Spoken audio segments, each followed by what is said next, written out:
नमस्कार। जवाब तो देना होगा मैं आप सभी का स्वागत है। मैं हूं डॉक्टर अवधेश मिश्रा। छत्तीसगढ़ की सियासत में इन दिनों न्याय यात्रा की चर्चा बहुत जोरों शोरों से चल रही है। चर्चा इसलिए क्योंकि दीपक बैज गिरौदपुरी से राजधानी रायपुर तक यात्रा निकाल चुके हैं। 7 दिनों तक यात्रा चलेगी, 125 किलोमीटर चलेगी।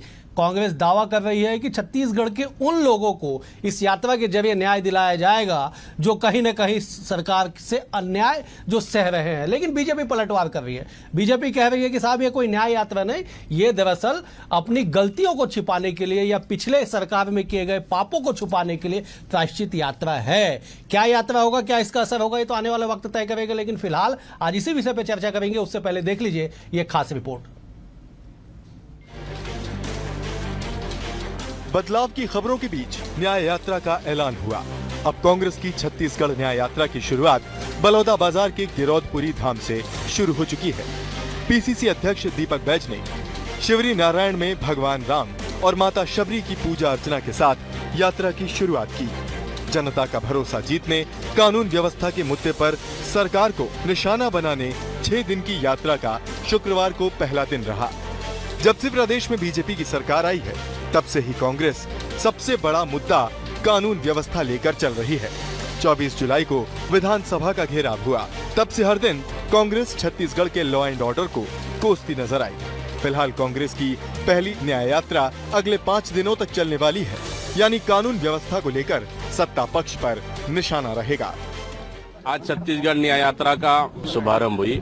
हम लोगों ने देखा जबरदस्त उत्साह कार्यकर्ताओं में, गांव में, ग्रामीणों में। इस यात्रा को समर्थन करने के लिए हर चौक चौराहे पर ऐतिहासिक स्वागत हो रहा है। निश्चित रूप से कहीं न कहीं मुझे लगता है कि ये 6 दिन का यात्रा छत्तीसगढ़ के लिए आने वाला समय में एक नई क्रांति लाएगा।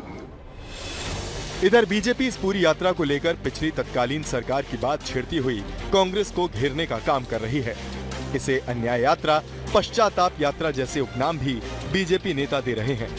छत्तीसगढ़ प्रदेश बीजेपी के प्रभारी नितिन नवीन का कहना है कि कांग्रेस ने पूरे छत्तीसगढ़ को करप्शन का बाजार बना रखा था। छत्तीसगढ़ की जनता के साथ अन्याय किया है, उसके लिए पछतावा होना चाहिए। अन्याय का हिसाब इस यात्रा में उन्हें देना चाहिए। कांग्रेस ने इस देश के साथ जितना अन्याय किया है, उनको उन अन्याय का हिसाब देना चाहिए। खास करके छत्तीसगढ़ की जनता से माफी मांगनी चाहिए। पूरी तरह से पूरे छत्तीसगढ़ में करप्शन का बाजार बनाया हुआ था। तो इन सब चीजों के लिए जो अन्याय किया है छत्तीसगढ़ की जनता के साथ, उनको इसके लिए पछतावा होना चाहिए, माफी मांगनी चाहिए। और मुझे लगता है कि उनके अन्यायों का हिसाब उनको इस यात्रा के क्रम में देना चाहिए। बहरहाल न्याय यात्रा शुरू हो चुकी है। जनता के बीच कांग्रेस पहुंच चुकी है। 27 सितंबर से शुरू हुई यात्रा 2 अक्टूबर तक चलने वाली है। ऐसे में जब इस बात का ऐलान हुआ था कि कांग्रेस न्याय यात्रा करेगी, तो राहुल गांधी की न्याय यात्रा की चर्चा भी खूब हुई थी। लोकसभा चुनाव के बाद बदलाव की चर्चाओं में दीपक बैज की कुर्सी भी रही है। लेकिन कुछ दिन पहले प्रदेश कांग्रेस प्रभारी सचिन पायलट के दौरे ने दीपक बैज को संजीवनी दे दी। तमाम कोशिशें छत्तीसगढ़ में कांग्रेस को जीवित रखने के लिए हो रही हैं। लेकिन सवाल यही है कि क्या इन सब प्रदर्शन, विरोध, बयानबाजी या यात्रा का परिणाम वैसा होगा जैसा कांग्रेस चाहती है। Bureau report, BSTV, Chhattisgarh. सियासत भी अब इस यात्रा पे होने लगी है, और हो भी क्यों ना, क्योंकि अगर एक सत्ताधारी दल के खिलाफ कोई विपक्षी दल शुरू के 9 महीने में ही धरातल पे उतर के यात्रा निकाल दे तो चर्चाओं का बाजार बेहद गर्म होगा। आज इसी विषय पे चर्चा करेंगे। 3 बेहद ही खास मेहमान हमारे साथ जुड़े हैं। मेहमानों का तारुफ सबसे पहले आपसे करा देता हूं। बीजेपी की ओर से निशिकांत पांडे हैं, वरिष्ठ नेता है, प्रवक्ता है। निशिकांत जी, आपका बहुत स्वागत है। कांग्रेस की ओर से आयुष पांडे जी है, वरिष्ठ नेता है, प्रवक्ता है, अब कांग्रेस के मीडिया कोऑर्डिनेटर भी रह चुके हैं सोशल मीडिया के। आयुष जी, आपका बहुत स्वागत है। बतौर राजनीतिक विश्लेषक, वरिष्ठ पत्रकार, सूबे की सियासत पर पैनी नजर रखने वाले सुरेश महापात्र जी भी हमारे साथ है। सुरेश जी, आपका भी बहुत स्वागत है। आयुष जी, मेरा पहला सवाल आपसे है, ये यात्रा 6 दिन, 125 किलोमीटर और तमाम नेताओं का जमावड़ा, क्या संदेश है, क्या असर इसका होगा? दरअसल अवधेश जी, यात्राएं जो होती हैं वो समाज में जब किसी भी प्रकार की अस्थिरता फैलती है तो उसको एक सूत्र में पिरोकर नागरिकों की आवाज बनने का काम करती है। जिस समय अंग्रेजों ने नमक पर टैक्स लगाया और महात्मा गांधी जी ने जो दांडी मार्च निकाला और जिसका अपार जनसमर्थन देशवासियों को मिला, उसका परिणाम हम सबने देखा है। आज जिस प्रकार से छत्तीसगढ़ में भारतीय जनता पार्टी की सरकार के आने के बाद लगातार जो कानून व्यवस्था ध्वस्त हो चुकी है, सामाजिक ताने बाने पर लगातार प्रहार हो रहा है। गृह मंत्री के खुद के जिले में लगातार आगजनी, चाकूबाजी जैसी घटनाएं हो रही हैं। रायपुर जो कि छत्तीसगढ़ की राजधानी है, रायपुर के दिल तेलीबांधा तालाब, जिसको मरीन ड्राइव हम बोलते हैं, वहां एक हफ्ते में 2-2 मर्डर हो जाते हैं, दिन दहाड़े मर्डर हो जाते हैं, लोग निकलने से डरने लगे हैं। ऐसी जब स्थिति भयावह हो जाए, जब पीर जो है पर्वत सी हो जाए, तो फिर उसका पिघलाना जरूरी है। और उसके लिए माननीय दीपक बैज जी और पूरी कांग्रेस पार्टी सड़कों पर आज निकली है, जिसका अपार जन समर्थन आपने देखा पहले ही दिन मिला है। ठीक है निशिकांत जी, अपार जन समर्थन, व्यवस्था जब बदलनी होगी तो इस तरह से यात्रा करनी होगी। 9 माह में ही व्यवस्था इतनी क्यों खराब हो गई कांग्रेस के नजरिए से कि धरातल पे उन्हें उतरना पड़ा यात्रा के जरिए? पहले भी सड़क से लेकर सदन तक इस मामले पे कानून व्यवस्था को लेके आंदोलन कर चुके हैं। 6 दिन की यात्रा, संदेश तो बड़ा है निशिकांत जी। अवधेश जी, आपको और सभी को नमस्कार। देखिए, ये यात्रा कर रहे हैं, लोकतंत्र है, सभी का अधिकार है, कर्तव्य भी। यात्रा किस लिए हो रही है समझने की आवश्यकता है। देखिए, बुझे हुए दीपक जो हैं ये यात्रा कर रहे हैं अपनी खोई हुई जमीन को वापस तलाशने के लिए। लेकिन आपने एक वीवो में जब पहली लाइन कही कि ये प्रायश्चित यात्रा, वास्तव में ये प्रायश्चित यात्रा करना चाहिए कि 5 ये साहब हमने नहीं कहा, ये बीजेपी ने कहा कि प्रायश्चित यात्रा, तो आप हम पे मत थोपे उसको। आपने जो उस लाइन को कोट किया, तो ये जो वास्तव में प्रदेश की जनता के साथ इनको प्रायश्चित यात्रा और माफी यात्रा निकालने चाहिए। हर तबके को ठगने का काम भूपेश बघेल जी की सरकार ने किया। 5 साल सरकार थी, चारों तरफ अराजकता था। अभी अपराध की गढ़ की बात करें, अपराध का गढ़ तो आपने बनाया था, सूखा नशा का गढ़ आपने बनाया था। माफी के साथ टोकता हूं साहब। 3 दिसंबर 2023 तारीख याद है आपको? 5 साल का हिसाब जनता ने दे दिया। आइए ना 4 दिसंबर से लेकर 26 सितंबर तक का चर्चा कर लेते हैं। देखिए अवधेश जी, लॉ एंड ऑर्डर सब्जेक्ट है राज्य का, हमारी जिम्मेवारी है, हम प्रमुखता से इस विषय को स्वीकारते हैं, हमारी जिम्मेवारी है और इस पे काम करने की आवश्यकता है। माननीय मुख्यमंत्री जी ने स्वयं एसपी और कलेक्टर की मीटिंग लेके कानून व्यवस्था को लेके बहुत सख्त निर्देश दिए और काम करना इस पे। और महत्वपूर्ण विषय यह है कि हम इसके लिए संकल्पित हैं। लेकिन आज जो दीपक बैज जी यात्रा निकाल रहे हैं, तो कहीं ना कहीं मुझे ये लग रहा है कि नगर निगम के बाद जो हटाने की सुगबुगाहट है, उस राजनीति को बचाने की कोशिश है या प्रयास है। जनता से जुड़ने की बात है, तो जनता से लोकसभा में भी, विधानसभा में जनता ने इनको नकार दिया। इन्होंने इतना अन्याय किया प्रदेश की जनता के साथ कि प्रदेश की जनता ने इनको उखाड़ के फेंक दिया है। फिर भी अगर न्याय यात्रा निकालने हैं तो उनको शुभकामनाएं। ठीक है सुनील जी, यात्राओं का इतिहास सियासत में आज नहीं, आजादी के पहले से है। सैकड़ों यात्राएं हुए, दर्जनों यात्राएं याद की जाती, इतिहास में दर्ज हो गया। 2018 से पहले ही 2013 से 18 की बात कर ली जाए, कई यात्राएं, छत्तीसगढ़ में कंडेल यात्रा दोबारा हुआ, पहले गांधी जी ने किया, उसके बाद तात्कालिक पीसीसी चीफ ने किया। कई यात्राएं हुई। इस यात्रा का क्या मायने निकाला जाए? शुरुआती 9 महीने में ही कांग्रेस पार्टी पूरे दलबल के साथ यात्रा निकाले, क्या संदेश इसका? पहली बात है कि ये बहुत ही बड़ी चीज है कि कांग्रेस और भाजपा 2 पार्टियों का यहाँ पर वर्चस्व रहा है छत्तीसगढ़ में। और कांग्रेस इस बात को बार बार ये जताना चाह रही है अपने प्रदर्शन के द्वारा कि वह जनता के सामने अपनी हार मानने को तैयार नहीं है और वो अपनी उपस्थिति सशक्त रूप से दर्शा रही है। और उन्होंने जो चयन किया है गिरौदपुरी का, जिस मसले को लेकर के हमने सोचा, हम यदि देखें तो ये छत्तीसगढ़ के इतिहास का ये पहला मामला है जो जहां पर एक कलेक्ट्रेट में भीड़ घुसती है और आग लगा देती है और तमाम तरह की घटनाएं होती हैं। किसकी गिरफ्तारी हुई, क्या हुई, वो सारी बातें अलग है। पर ये घटना इतनी बड़ी थी जो पूरे देश भर में चर्चा का विषय है। और छत्तीसगढ़ के लिए सबसे बड़ी बात है कि छत्तीसगढ़ में इस तरह की घटना नहीं हुई थी। और इस घटना के बाद इन्होंने गिरौदपुरी का चयन किया है और अभी भी गिरौदपुरी के मामले में जांच लंबित है, पूरी सच्चाई बाहर नहीं है। और सही मायने में देखा जाए तो कांग्रेस जनता से जुड़ने के लिए अपने तमाम प्रयासों को अंजाम दे रही है। और दीपक बैज जिस तरह के युवा है और अभी उनका पूरी एक उम्र बची है राजनीति के लिए, और यदि वो पैदल यात्रा करके नई शुरुआत कर रहे हैं तो मैं सोचता हूं कि छत्तीसगढ़ में कांग्रेस के लिए बहुत अच्छे संकेत हैं कि कांग्रेस अब जमीन से जुड़ करके नए सिरे से मेहनत कर रही है। और इसका स्वागत इसलिए भी किया जाना चाहिए कि हालिया दिनों में जिस तरह से और भी घटनाएं हुई हैं, ये यहाँ पर जो घटना हुई कवर्धा में जो घटना हुई, आप सोचिए कि कवर्धा और सुकमा में 2-2 परिवार के बीच यानी सामूहिक हत्याओं का एक दौर चला। वो बलौदा बाजार और सुकमा में अंधविश्वास के नाम पे, सोचिए, बिल्कुल। एक जगह अंधविश्वास को लेकर हत्या होती है, एक जगह में अंधविश्वास से शुरुआत होती है, और इतने बड़े पैमाने पर जुडिशियल कस्टडी में एक मौत होती है। और यदि इसके बाद भी कांग्रेस यदि कुछ जमीन पे नहीं करती तो निश्चित रूप से लगता है कि कांग्रेस जमीन पे काम नहीं कर रही है। और ये अच्छी बात है कि कांग्रेस सरकार को चेताने का काम कर रही है। सरकार के पास पर्याप्त समय है कि अब वो अपने आप को अच्छे से खड़ा करे। आयुष जी, 9 माह हुए इस सरकार के, 9 माह में अगर कांग्रेस इतनी आक्रामक होकर धरातल पे लड़ रही है, ये कंटिन्यू कैसे हो पाएगा? इसका साइड इफेक्ट भी कुछ होगा क्या? अवधेश जी, आपने 9 माह की बात की। अभी हमको डिबेट को प्रारंभ किए हुए 9 मिनट हुए होंगे और अभी एक खबर आई है कि उप मुख्यमंत्री और गृह मंत्री के गृह जिले कवर्धा में अभी जबरदस्त एक चाकूबाजी हुई है, जिसमें कई लोग घायल हुए हैं और जिनको अस्पताल में भर्ती कराया गया है।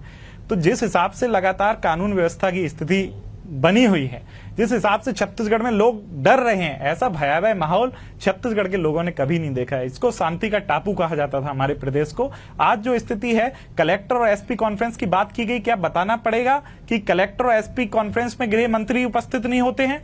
और उसके बाद 10 महीने के अंदर जब 2 जिले के एसपी और कलेक्टर को अगर बदलना पड़ जाए, जो भी उनके गलत कृत्यों के चलते, तो सरकार की क्या स्थिति है? मुझे नहीं लगता कि आने वाले समय में यह सरकार बहुत ज्यादा दिन इस तरीके से चल पाएगी। ठीक है निशिकांत जी, ये तो कांग्रेस ने गंभीर आरोप लगा दिया साहब कि इस तरह से सरकार नहीं चल पाएगी ज्यादा दिन। कैसे सुधारेंगे स्थिति को? जो सामने है, देखिए आयुष जी ने बड़ा लेटेस्ट अपडेट दे दिया कि कवर्धा में चाकूबाजी का होना, कई लोगों का घायल होना, कैसे संभलेगा? बिल्कुल संभलेगा। जो ये बात कर रहे थे कि कैसे संभलेगा, देखिए संभालने के लिए आपके पास विल पावर होना चाहिए। अभी बोल रहे थे कि 2 एसपी हटा दिए 9 महीने में। हर महीने हमने ट्रांसफर देखा है अवधेश जी, आपको अगर ध्यान होगा तो ट्रांसफर पोस्टिंग के लिए इनके शैलेश पांडे विधायक थे, बोलते थे कि बोली लगती है हमारे यहाँ, तो तब ट्रांसफर पोस्टिंग होती। तो वैसा विषय नहीं है, घटनाएं हुई हैं वो हमारे लिए भी चिंता का विषय है, लेकिन हम अपराधियों का संरक्षण किसी भी सूरत में नहीं करते, न धर्म देख के न पार्टी देख के। अपराधियों का जुलूस निकाला जाता है, अपराधियों पर कार्रवाई की जा रही, सख्त से सख्त कार्रवाई की जा रही। लेकिन विषय ये नहीं है, विषय ये है कि आप यात्रा निकाल रहे हो, आप अपने 5 साल की चीजों को क्यों नहीं रख रहे हो? प्रदेश की जनता ने नहीं देखा है क्या कि एक महिला को आप ही के क्षेत्र में 1 घंटे तक गणासा लेकर घुमाया जा रहा है, कोई कार्रवाई नहीं हो रही है? ऐसी स्थिति है क्या अवधेश जी? राजधानी रायपुर की बात बता रहा हूं, तो बहुत सारी घटनाएं हैं जो मन मस्तिष्क में घर की हुई हैं। आप बिरहनपुर की घटना देख लो, कैसे हुआ था घटना, आपने क्या कार्रवाई की थी? जबकि मृतक का पिता लगातार आपसे निवेदन करता रहा, लेकिन आपने कोई कार्रवाई नहीं की। तो यही विषय है कि एक घटना हुई है, सरकार के रूप में हमारा दायित्व है कि उस घटना को रोकना, पहला तो रोकना है, अगर कोई घटना हो गई है तो उस पर सख्त से सख्त कार्रवाई करनी है। लेकिन हम संरक्षण नहीं करते। ये सरकार एक ऐसी सरकार थी कि अपराधियों का संरक्षण का बोलबाला था, राजनीतिक संरक्षण था लोगों को, इसलिए ऐसी घटनाएं हो रही थी। अभी तो हम कार्रवाई कर रहे हैं और एफआईआर भी दर्ज हो रही है, उस समय तो एफआईआर भी दर्ज नहीं होता था। तो विषय ये है कि 9 महीने की सरकार है और जल्दी से और काम करना है इस पे। ईमानदारी से मैं कह रहा हूं कि और इस पर काम करना चाहिए हमको, और हम करेंगे और सख्त से सख्त कार्रवाई करके कानून व्यवस्था को सुदृढ़ करेंगे। ठीक है सुरेश जी, सवाल यहाँ पे ये उठ रहा है साहब कि मेरा शर्ट तुम्हारे शर्ट से ज्यादा सफेद कैसे हो जाएगा? सियासत है, छींटे तो लगेंगे, और कानून व्यवस्था का मसला होगा तो सवाल तो उठेंगे, और तब उठेंगे जब आयुष ये अपडेट देते चलते डिबेट में कि कवर्धा में फिर चाकूबाजी। एक बात हुई है तो थोड़ी सी और आगे निकली जाए कि छत्तीसगढ़ ही है, कोंटा में थानेदार को कलेक्टर ने सस्पेंड किया और वो थानेदार जेल गया। और वजह क्या थी? वजह ये थी कि वहां पर 4 पत्रकारों को एक गाड़ी में गांजा रख करके फंसाने की बात आई, और आनंद फानंद में सरकार को जब ये बात जानकारी लगी और कलेक्टर ने, एसपी ने जांच के लिए आदेश दिया, एसडीओपी की रिपोर्ट में बात आई कि वो डीवीआर लेकर के चले गए। और इतनी बड़ी घटना, मुझे लगता है कि इस तरह की साजिश पुलिस कभी नहीं करती थी। ये भी एक बड़ी दुर्भाग्यजनक घटना हुई है इसी छत्तीसगढ़ में। और मुझे लगता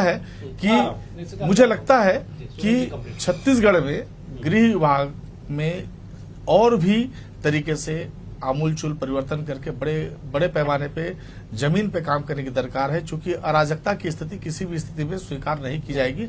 और कांग्रेस, मैं बारंबार कह रहा हूं कि कांग्रेस ने समय से पहले अपने आप को इस तरीके से जंग में उतारा है अगला 4 साल उसके लिए बहुत ही कठिन रहने वाला है। और क्योंकि 4 साल इतने लंबे समय तक संघर्ष करना आसान नहीं है, और हमने देखा है कि राजनीति में चुनावी वर्ष में अक्सर राजनीति तेज होती है, पर कांग्रेस लगातार आक्रामक हो रही है। और इस आक्रामकता के साथ यदि वो खड़ी है, उसके पीछे वजह जो भी हो, राजनीतिक वजह बहुत सारी हो सकती है, पर मुझे लगता है कि कहीं ना कहीं गृह विभाग के अधिकारियों की जिम्मेदारी बनती है कि वो प्रदेश में कानून व्यवस्था की विवेचना करें। आयुष जी, ये बात तो बिल्कुल सही है कि सियासत में आप तो स्ट्रेटजी बनाते रहते हैं पार्टी के लिए।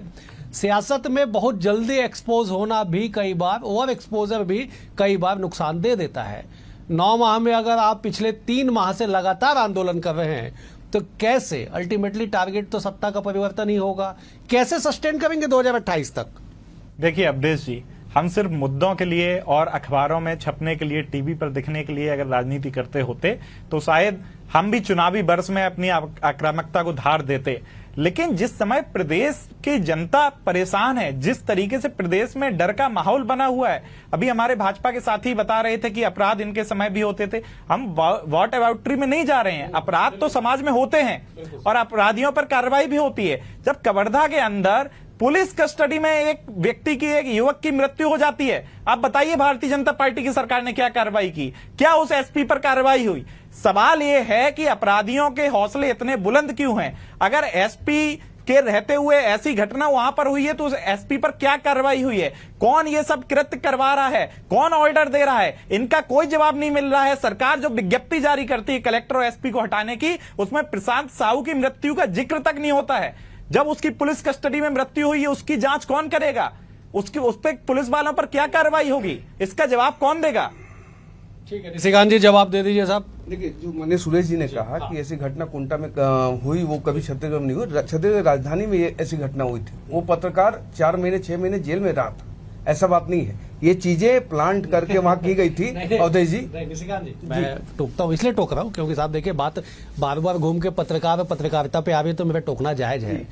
क्या कोई सीसीटीवी फुटेज ऐसा आया कि जिसमें आप जिस पत्रकार का जिक्र कर रहे हैं नाम ना लेके, उस पत्रकार के घर में कुछ मादक पदार्थ रखा गया, कोई सीसीटीवी फुटेज आया, उसके आरोप में क्या कोई टीआई सस्पेंड हुआ? क्या किसी पुलिस वाले पे कार्रवाई हुई? यही बात कर रहा हूँ। साबित नहीं हुआ ना? नहीं अवधेश जी, यही बात कह रहा हूँ मैं कि हमने कार्रवाई की, उसके खिलाफ कार्रवाई नहीं हुई। विषय ये है कि जो अपराध की बात कर रहे हैं, छत्तीसगढ़ के शांत प्रदेश को अगर किसी ने आग लगाया तो पूर्ववर्ती कांग्रेस सरकार ने लगाया, और उसका मुख्य कारण था सूखा नशा।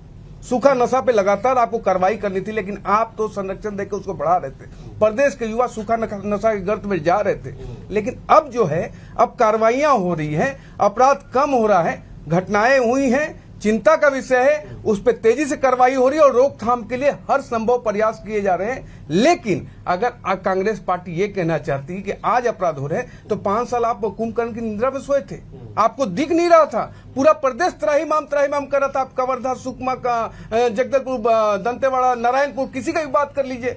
कवर्धा में क्या घटना हुई थी? बिरहनपुर की घटना में आपने क्या कार्रवाई कर ली थी? बिरहनपुर की घटना में आपने कोई कार्रवाई नहीं की। मृतक के पिता को हमने टिकट देकर न्याय करने का काम किया, यह उस समय वहां की मांग थी। लेकिन आप तुष्टीकरण के कारण प्रदेश को गर्त में डालने का काम किए थे। आज स्थिति बहुत बेहतर है और काम करने की आवश्यकता कानून व्यवस्था पे, ये हमारी जिम्मेवारी है और प्राथमिकता से इस पे काम किया जाएगा। ठीक है, जरा सुरेश जी मैं आपके पास आऊंगा। आयुष से मैं एक जवाब लेता हूं। आयुष जी, निशिकांत जी ने कहा कि ये जो तमाम स्थितियां बिगड़ी है, आग लगाने का काम कांग्रेस ने किया है। कौन सा आग आप लोग लगाए कि जिसका असर 9 माह बाद दिखाई पड़ रहा है? वो तो इनको बेहतर मैकेनिज्म आप लोग वो तो निशिकांत जी को बेहतर पता होगा। इन्होंने अभी एक बात कही कि हमने टिकट देकर जो है न्याय देने का काम किया। अगर टिकट देकर न्याय देने का काम किया जाता है तो सबसे पहले भारतीय जनता पार्टी को विजय शर्मा जी का इस्तीफा लेना चाहिए और जो लोहारीडीह में अभी कांड हुआ है उनके परिवारजनों को टिकट देकर चुनाव लड़ाना चाहिए। ये अगर इनका ये पैमाना है कि न्याय करने का यही पैमाना है, मैं सवाल बार बार ये पूछ रहा हूं कि पुलिस कस्टडी में एक मौत हो जाती है और उस मौत के बाद किस पर कार्रवाई होती है? प्रशांत साहू का जिक्र कलेक्टर और एसपी हटाने के पीछे के कारण में नहीं होता है। पुलिस कस्टडी की मौत पर कोई सवाल पूछेगा कि नहीं पूछेगा? ठीक है, मैं एक बार सुरेश जी का रुका। सुरेश जी, हम एक बार जब सियासत पे आ जाते हैं, दीपक बैज पीसीसी चीफ, लगभग 1.25 साल उनको बने हुआ, विधानसभा चुनाव हार गई कांग्रेस, खुद अपना चुनाव हार गए, लोकसभा चुनाव में टिकट नहीं मिला, कवासी लखमा चुनाव लड़ लिए। अब बदलाव की बयार बह रही थी, तो इसी बीच में हुआ कि चलिए दीपक बैच को एक्सटेंशन दे देते हैं आने वाले समय तक के लिए, अगले आदेश तक के लिए। इस यात्रा से दीपक बैच व्यक्तिगत तौर पे और कांग्रेस पार्टी धरातल पे कितनी मजबूत होगी, मैं इसलिए पूछ रहा हूं क्योंकि पहले दिन से सवाल बार बार ये उठ रहा है कि कांग्रेस एक छत के नीचे दिखाई पड़ नहीं रही है। देखिए, दुर्भाग्य ये है कि छत्तीसगढ़ में बिखरी हुई कांग्रेस के सामने सत्ता पक्ष का भी कमजोर होना एक प्रकार से ये समझ लीजिए कांग्रेस को मजबूती दे रहा है।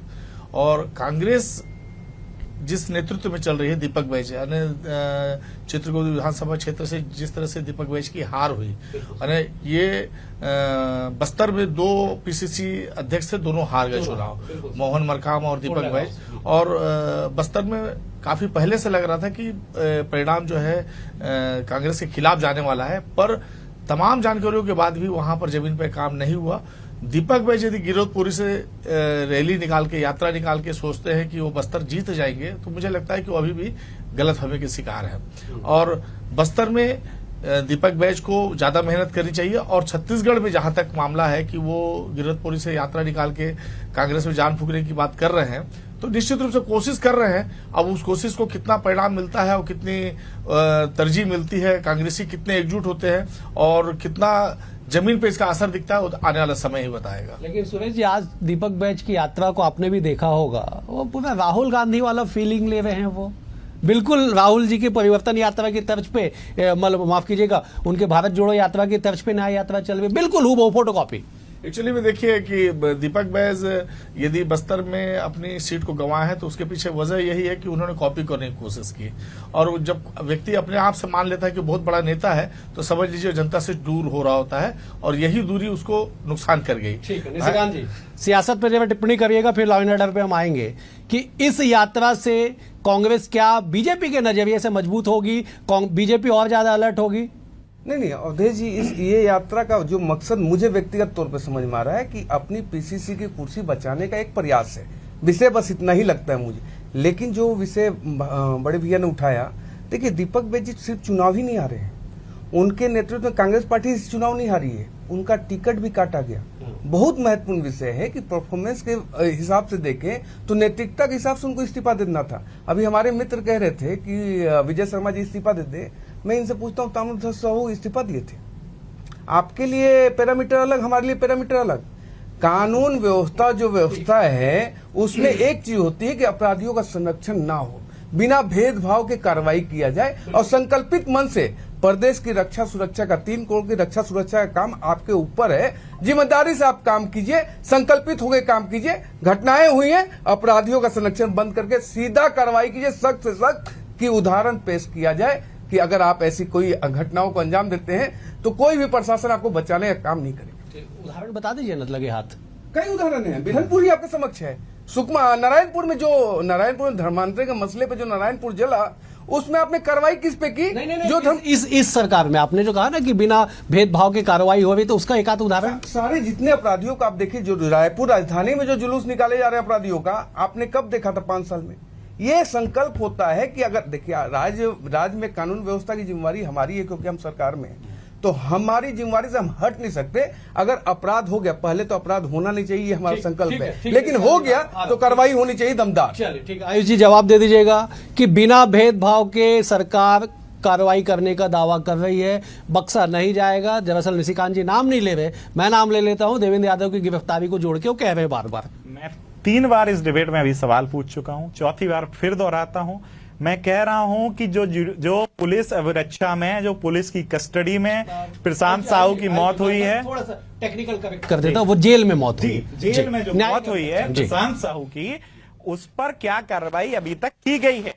जो कल एसपी को हटाया गया है, एसपी पर क्या कार्रवाई की गई है? जांच बैठा दी गई। अगर किसी की मौत हो जाती है, आप उसका ट्रांसफर कर देंगे, ये न्याय हो गया? न्याय की परिभाषा आपने बताई कि हमने टिकट दे दिया, इसलिए मैंने कहा कि फिर विजय शर्मा का आप इस्तीफा करवा लीजिए। कंप्लीट कर, मैं आपके 20 सेकंड दूंगा। ठीक है, आप जवाब दे दीजिए। देखिए अवधेश जी, आपने अब नाम ले लिया तो मैं बताता हूँ, जहां से ये यात्रा शुरू हुई है वहां इनको क्षमा मांगना चाहिए, क्योंकि आरोपी के रूप में देवेंद्र यादव जेल में, कोई ऐसे वैसे नहीं, आरोपी के रूप में नहीं, कह नहीं, आरोपी के रूप में गिरफ्तारी हुई है। तो क्या कांग्रेस पार्टी खुद से उनको अलग करती और उनको प्रमोशन दिया गया? तो क्या ये संस्कार है कांग्रेस पार्टी का कि पूरे प्रदेश में पहली बार ऐसी घटना हुई, षड्यंत्र करके एक सतनामी समाज के शांतिपूर्ण आंदोलन में षड्यंत्र करके पेट्रोल बम जैसे व्यवस्था डाल के पूरे आग लगाने का जो प्रयास किया गया है, ये माफी के लायक नहीं है। कांग्रेस पार्टी उसको निष्कासित करती है क्या? नहीं कर रही है, उनको और प्रमोशन दे रही है। तो ये बताता है कि आप किस ओर जाना चाहते हैं। ये छलावे की राजनीति बंद होनी चाहिए। ठीक है सुरेश जी, 10 सेकंड में जवाब दीजिएगा। क्या इस यात्रा से कांग्रेस मजबूत होगी आपके नजरिए से? 10 सेकंड में जवाब दीजिएगा, मुझे समाप्त कर। अभी तो समय बहुत आगे बचा हुआ है। मुझे उम्मीद है कि कांग्रेस यदि इस तरह से जमीन में मेहनत करती है और भाजपा इस तरह से गलती करती है अपनी सरकार के साथ, तो निश्चित रूप से कांग्रेस के लिए प्लस होगा। ठीक है आयुष जी, वही सवाल आपसे, क्या कांग्रेस मजबूत होगी धरातल पे इस यात्रा से? देखिए अवधेश जी, मैं बार बार कह रहा हूं, हम जनता के मुद्दों को उठा रहे हैं। हमारा संगठन क्या काम करेगा, संगठन की मजबूती हम बाद में देख लेंगे। हमारा वो साइमल्टेनियसली प्रोसेस है। हम अभी जनता की आवाज उठा रहे हैं। जनता में जो हाहाकार मची हुई है, जनता डरी हुई है, हम उसकी आवाज बनकर इस यात्रा को आगे बढ़ा रहे हैं। क्या कांग्रेस मजबूत होगी आपके नजरिए से? 10 सेकंड में जवाब दीजिएगा। एक कहावत है, एक स्लोगन है, न तुम मिले न मैसर तुम्हारी दीद हुई, अब तुम ही बताओ मुहर्रम हुई कि ईद हुई। प्रदेश की जनता ने न्याय कर दिया है अनुयायियों के साथ। कुल मिला के ये है कि इस न्याय यात्रा से किसी को लाभ हो ना हो, सियासत को जरूर लाभ होगा। असर क्या होगा ये भी वक्त तय कर देगा, लेकिन फिलहाल तो ये तय है कि कानून व्यवस्था के नाम पे प्रदेश में हो रही सियासत फिलहाल थमती हुई नजर नहीं आ रही है। आज के लिए इतना ही। आप तीनों मेहमानों का बेहद शुक्रिया। सुरेश जी आपका शुक्रिया, आयुष जी आपका शुक्रिया, निशिकांत जी आपका भी शुक्रिया। कल एक और विषय के साथ होगी मुलाकात, तब तक के लिए नमस्कार।